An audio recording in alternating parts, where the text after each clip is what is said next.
Question number 1 reasoning के सवाल हैं। किसी निश्चित कूट भाषा में 415 को मिल्क इज हॉट, 18 को हॉट सूप और 895 को सूप इज टेस्टी लिखा जाता है। तो टेस्टी का मतलब क्या है?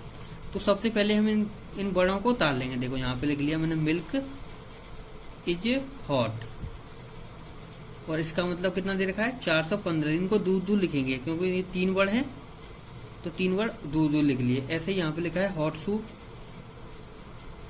हॉट सूप SOUP, इसका मतलब कितना है 1 8। अब इसका मतलब दे रखा है सूप SOP इज टेस्टी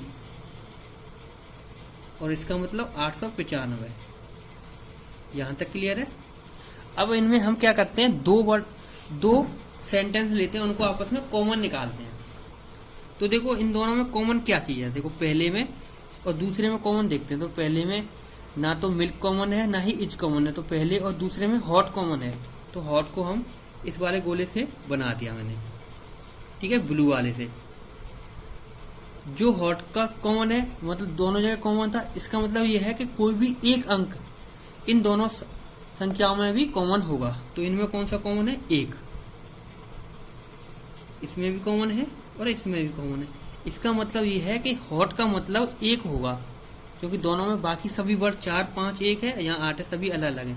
तो मैंने यहाँ पे लिख लिया हॉट बराबर 5 1, हमें पता पड़ गया। अब देखते हैं इन दोनों में कॉमन देखते हैं। तो देखो इन दोनों में कॉमन क्या है, देखो सूप और सूप। तो सूप को मैं ब्लैक पेन से कर दे रहा हूं, यानी इसमें सूप कॉमन है और इसमें भी सूप कॉमन है। तो इन दोनों अंकों में संख्याओं में 1 कॉमन होगा। तो देखो इसमें 8 भी कॉमन है और इसमें भी 8 कॉमन है, यानी कि इसका मतलब सूप का मतलब 8 हो जाएगा। तो सूप का मतलब मैं लिख लिया 8। अब इज वाला यहाँ पे देख लेते हैं क्योंकि हमें टेस्टी की वैल्यू निकालनी है। सूप की हमें पता पड़ गई, अगर इज की पता पड़ जाए तो टेस्टी लास्ट में अकेला बचेगा और यहाँ पे भी अकेला अंक बचेगा। तो इज की देख लेते हैं।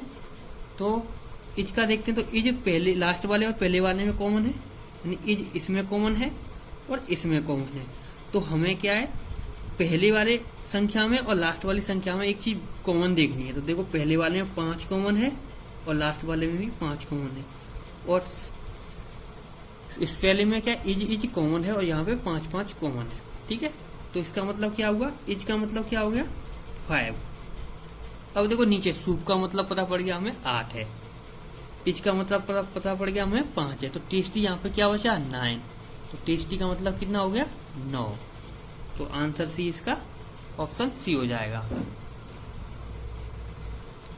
क्वेश्चन 2 है, एक विशेष कोडिंग भाषा में ब्रांच हैव लीव्स को 673, ट्री हैव ब्रांचेस को 740 और मैंगो आर ट्री को 419 लिखा जाता है। तो मैं पहले इन संख्याओं को लिख लूंगा। क्या branches BRANCHE, branches have leave,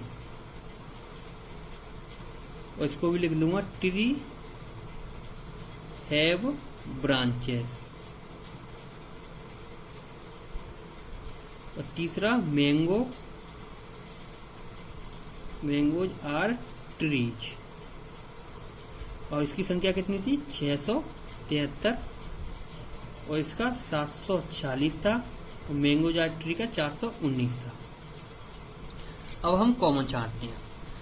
तो देखो यहाँ पे देखो ब्रांचेज हैव लीव्स है और इसमें ट्री हैव ब्रांचेस, यानी कि पहले में भी हैव और ब्रांचेस कॉमन है और दूसरे में भी हैव और ब्रांचेस कॉमन है, ठीक है।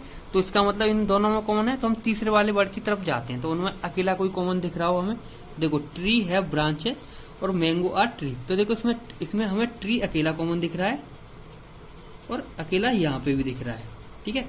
ये हमने क्यों किया है, क्योंकि देखो यहाँ पे ब्रांचेज और हैव यहाँ पे भी था और हैव और ब्रांचेज यहाँ पे भी। तो क्योंकि इसका मतलब 2 नंबर ऊपर वाली संख्या में एक जैसे होंगे और नीचे वाली संख्या में भी एक जैसे होंगे। जैसे 40, 7 और 6 नीचे भी हैं और 7 और 6 ऊपर भी हैं। तो हमें ये पता नहीं पड़ेगा, इसलिए हमें पहले अकेले वाले वर्ड से कॉमन निकालना होता है। तो हम दूसरे और तीसरे में कंपैरिजन किया, ट्री हैव ब्रांचेज और मैंगो आर ट्री। तो देखो इसमें ट्री और ट्री कॉमन है, तो दूसरी और तीसरी संख्याओं में एक वर्ड कॉमन होगा। तो देखो यहाँ पे 4 कॉमन है और इसमें भी 4 कॉमन है। इसका मतलब ट्री का मतलब हमें क्या पता पड़ गया, 4 है।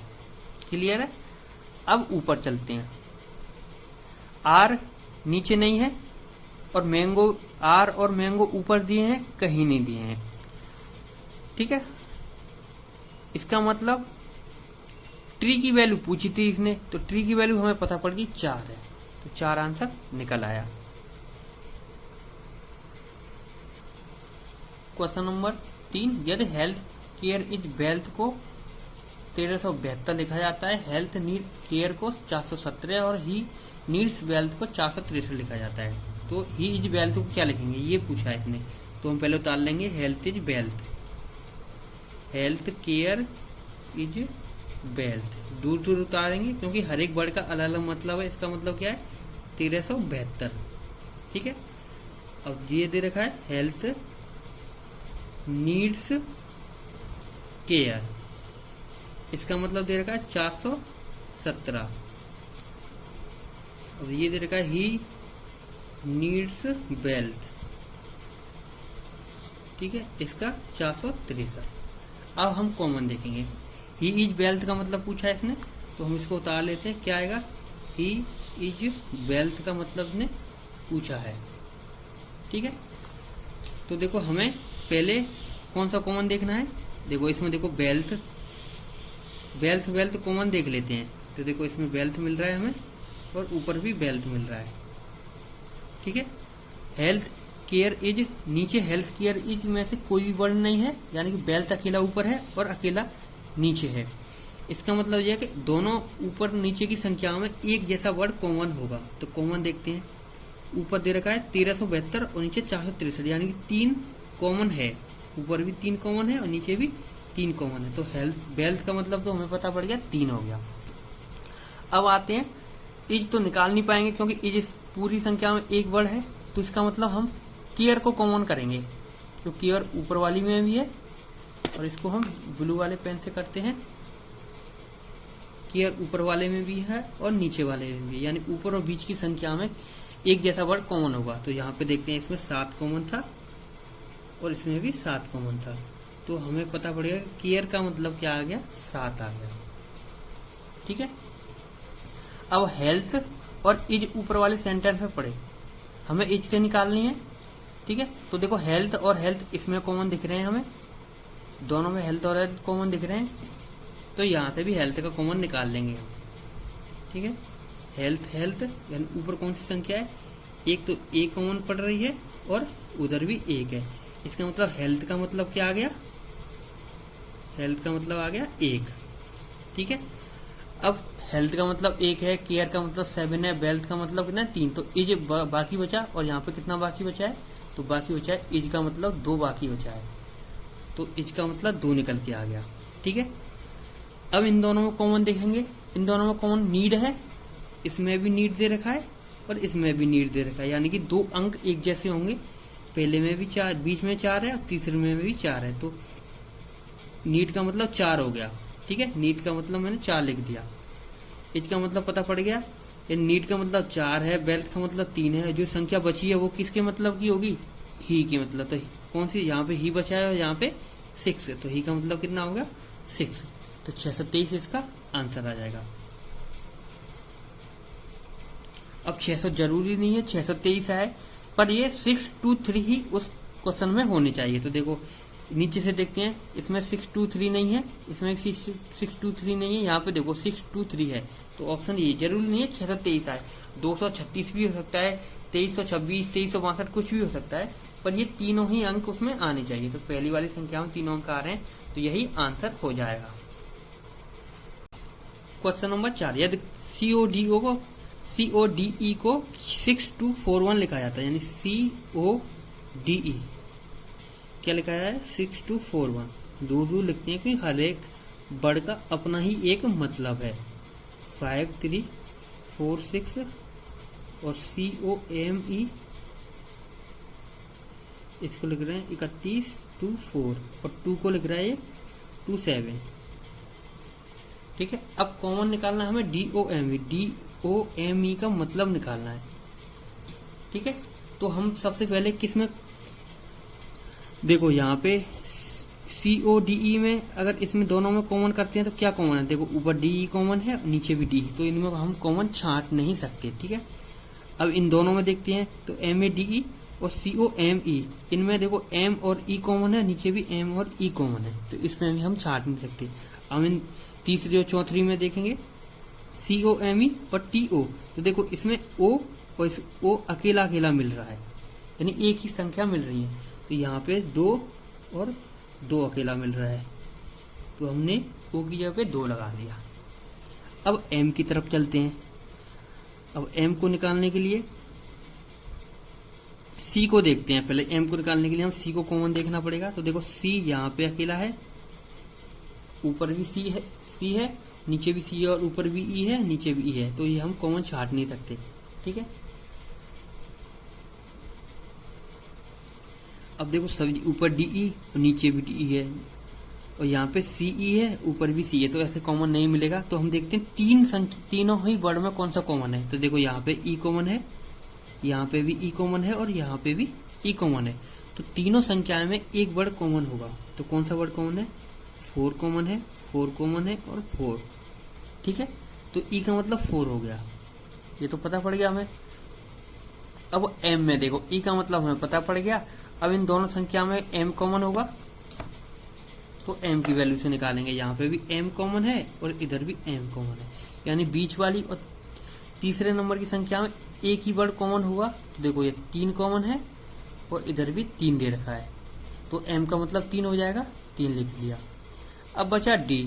अब सभी चीजें हमें पता पड़ गई, तो इसमें देखो D दे रखा है, इधर भी D दे रखा है, बाकी वर्ड तो अलग अलग दे रखे हैं, यानी पहले और दूसरी संख्याओं में भी एक संख्या कॉमन होगी। तो देखो पहले में भी 6 कॉमन है और दूसरे में भी 6 कॉमन है, तो D का मतलब 6 हो जाएगा।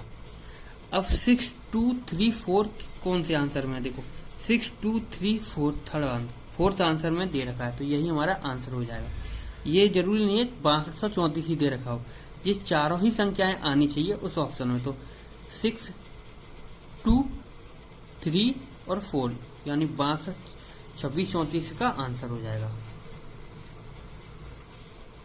अब question number 5, God is great, तो लिख लिया मैंने गॉड इज ग्रेट। अब इसका मतलब दे रखा है CPENBO।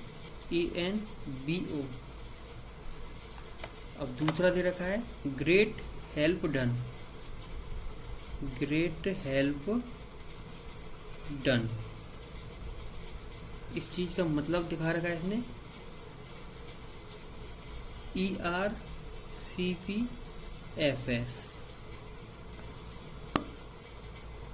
इसमें दे रखा है ही इज ग्रेट,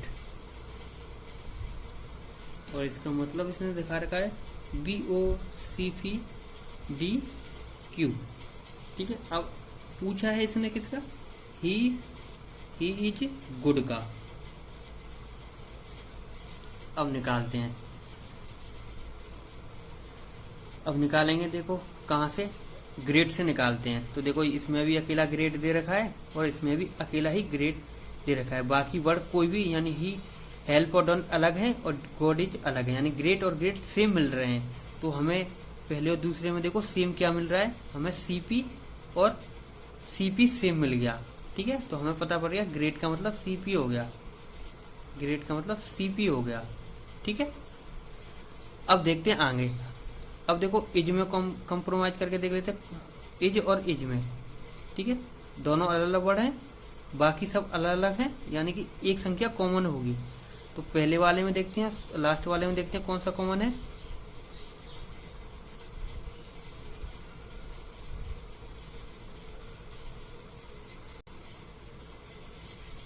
इज का मान देखते हैं, तो CP की तो हमें पता पड़ गया कि CP तो किसका है, ग्रेट का है। इसमें कॉमन देखा तो यहाँ पे पता पड़ा हमें BO कॉमन है, और इज वाले में यहाँ पे भी BO कॉमन है, तो इसका मतलब इज का मतलब BO हो जाएगा। यहाँ तक क्लियर हो गया, इज का मतलब क्या आ गया, BO। अब गुड अकेला बचा होगा, और देखो यहाँ पे गुड और ग्रेट बचे हुए हैं। ग्रेट का मतलब हमें पता पड़ गया CP है, और बचा हुआ वर्ड गुड का होगा, यानी ए एन गुड का वर्ड होगा, ए एन हो गया। और नीचे ग्रेट का मतलब हमें सी पी पता हुआ है, और इज का मतलब डी क्यू हो जाएगा। तो नीचे ही का मतलब डी क्यू हो गया। क्लियर था। सबसे पहले हमने ग्रेट ग्रेट देखा, तो देखो तीनों में दिख रहा है ग्रेट ग्रेट, यानी कि तीनों संख्या में एक जैसा संख्या दे रखी हुई। तो देखो यहाँ पे सीपी दे रखी है, सीपी और सीपी, यानी ग्रेट का मतलब सीपी हो गया। अब देखते हैं इज और इज में कंप्रोमाइज करके देखते हैं, कंपैरिजन करके देखते हैं। इज और इज दोनों जगह पे हैं, तो यहाँ पे भी एक जैसी संख्या, एक जैसे अंक जो है वर्ड दे रखे होंगे। तो बी ओ पहले में भी दे रखा है और अंतिम वाले में भी, तो इसका मतलब बी ओ हो गया। और नीचे ही का, अब देखो कौन सी चीज निकालनी है, ही निकालनी है हमें, ही अकेला है, हमें सीपी का मतलब पता पड़ गया ग्रेट है, और इज का मतलब पता पड़ गया बी ओ है। तो डी क्यू बचा है, इसका मतलब एच ई हो जाएगा, यानी एच ई का मतलब डी क्यू। ये तीनों वर्ड जो दे रखे हैं कौन से वाले ऑप्शन में आए वही आंसर हो जाएगा। तो देखो A N B O D Q इसमें आए हैं, यहाँ पे डी क्यू बी ओ आया है और सी पी आया है, लेकिन सी पी का तो हमें इसमें देना ही नहीं है। ए एन हो गया, बी ओ और डी क्यू, तो आंसर डी हो जाएगा, ऑप्शन आंसर डी हो जाएगा। क्वेश्चन, एक कोडिंग भाषा में जिंजर इज रूट, तो हम यहाँ पे लिख लेते हैं GINGER, ginger is a root, मतलब इसका 4 वर्ड का, ठीक है। अब देर का a tree has a root 75422, tree is green 350। अब निकालते हैं, तो देखो हमें देखो ए मिल रहा है, एक ही शब्द में 2 बार ए आया है, यानी कि उसी का जो मतलब होगा उसमें भी एक ही शब्द 2 बार आया होगा। तो देखो 2 और 2 2 बार आया, इसका मतलब ए और ए इस वाले सेंटेंस में 2 बार आया है, और संख्या में 2 और 2 आया है 2 बार, ठीक है। तो इसका मतलब ए का मतलब क्या हो जाएगा हमारा 2 हो जाएगा। हमें रूट की वैल्यू निकालनी है, ए का मतलब 2 हो गया। अब जाते हैं हम ट्री की तरफ, ठीक है। ट्री यहाँ पे दे रखा है, ट्री और ट्री में देखते हैं एक जैसी वैल्यू, ऊपर से नीचे देखा 5 और 5 एक जैसी वैल्यू मिल गई, गोले में बदल देते हैं हम जिससे हमें दिखता रहे। 5 को भी बदला यहाँ से, ठीक है। ए की वैल्यू इस तरह से मैंने टिक कर दी। अब अलग अलग दिख रहा है। ट्री की वैल्यू क्या निकल के आ गई हमारी, ट्री की वैल्यू 5। अब यहाँ पे क्या बचा, ऊपर और नीचे। अब देखो रूट का मान पूछा है इसने, अब रूट का निकाल लेंगे। 2 का मतलब तो हमें पता है कि ए है, ठीक है। बाकी ऊपर 2 इसका मतलब तो ए है, बाकी कौन सी संख्या कॉमन है, देखो 4 और 4 इसमें कॉमन है, इसका मतलब रूट का मतलब 4 हो जाएगा, रूट बराबर 4। तो ऑप्शन ए सही हो जाएगा। आ रहा समझ में, क्योंकि देखो हमने ए की वैल्यू, क्योंकि एक ही सेंटेंस है 2 बार दे रखा है, तो ए की संख्या 2 बार दे रखी है, तो ए का मतलब 2 हो गया। अब ट्री की वैल्यू दोनों में हमने देखा, ट्री दे रखा है, तो यहाँ पे भी देखा एक जैसी वैल्यू यानी 5 5 दे रखी है, तो ट्री का मतलब 5 हो गया। अब बचा क्या है, रूट की वैल्यू निकालनी है हमें। देखो इज का और ए की वैल्यू पता पड़ गई, बाकी शब्द तो सारे के सारे अलग हैं। यहाँ दोनों में रूट दे रखा है, तो ऊपर और नीचे संख्या एक जैसी दे रखी है, तो यहाँ पे 4 दे रखा है और यहाँ पे भी 4 दे रखा है, इसका मतलब रूट का मतलब 4 हो गया। तो ऑप्शन ए सही हो जाएगा।